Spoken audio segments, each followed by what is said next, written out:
Un petit village de campagne, une église et la cure, juste à côté. Nous sommes en 1967 et Bernard a 15 ans. Le dimanche, avec quelques copains, il préfère l'apéritif à la messe. Cela lui vaut d'être convoqué chez le curé pour faire pénitence. Au troisième rendez-vous, le curé lui demande de se déshabiller, mais l'adolescent est rusé. J'ai fait des nœuds à mes souliers, j'ai serré ma ceinture, j'ai même voulu faire un trou supplémentaire. Et après coup, quand je me suis retourné, j'ai dit je peux pas me déshabiller, j'ai des souliers attachés, des nœuds, je peux pas me déshabiller. Mais par contre, lui alors, il n'avait pas perdu de temps, il était nu comme un verre, gras, huileux, il me faisait peur, les yeux vitreux.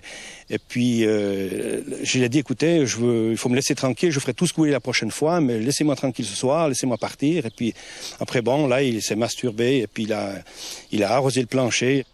Le jeune homme peut s'enfuir, mais le curé prend ses précautions pour qu'il se taise. Il lui promet l'enfer et le malheur sur les siens s'il parle. Alors l'adolescent se tait. Il n'est pas le seul. Au village, on soupçonne le curé d'être attiré par les jeunes garçons, mais personne ne le dit haut et fort. C'est une vraie dictature, on n'avait pas un mot à dire, si on disait quelque chose, on était puni, ou c'était comme ça. Alors, je pense que, je sais pas si je l'aurais dit à ma mère à l'époque, si j'aurais reçu une paire de gifles ou pas, j'en sais rien, mais en tout cas, depuis on n'en a jamais reparlé, ou il faut pas en parler, il faut rien dire, il faut étouffer, et puis moi je trouve que c'est le pire qu'on peut faire. C'est pour cela que 40 ans après les faits, il a écrit au pape 8 lettres en 2 ans pour dénoncer l'hypocrisie de l'Église, pour militer en faveur du mariage des prêtres. Benoît XVI ne lui a jamais répondu.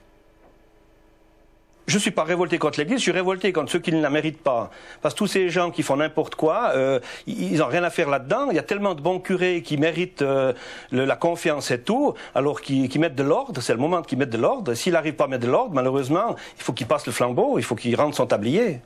Pour oublier, se ressourcer, Bernard aime se promener dans la nature. Bientôt grand-père et malgré la chape de plomb qu'il a supportée durant toutes ces années, il veut garder la foi. Moi, j'espère que Dieu existe.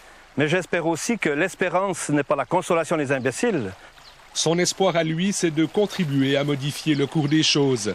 Mais toujours avec cette question qu'il se pose depuis 43 ans, où était Dieu ce triste soir de 1967 ?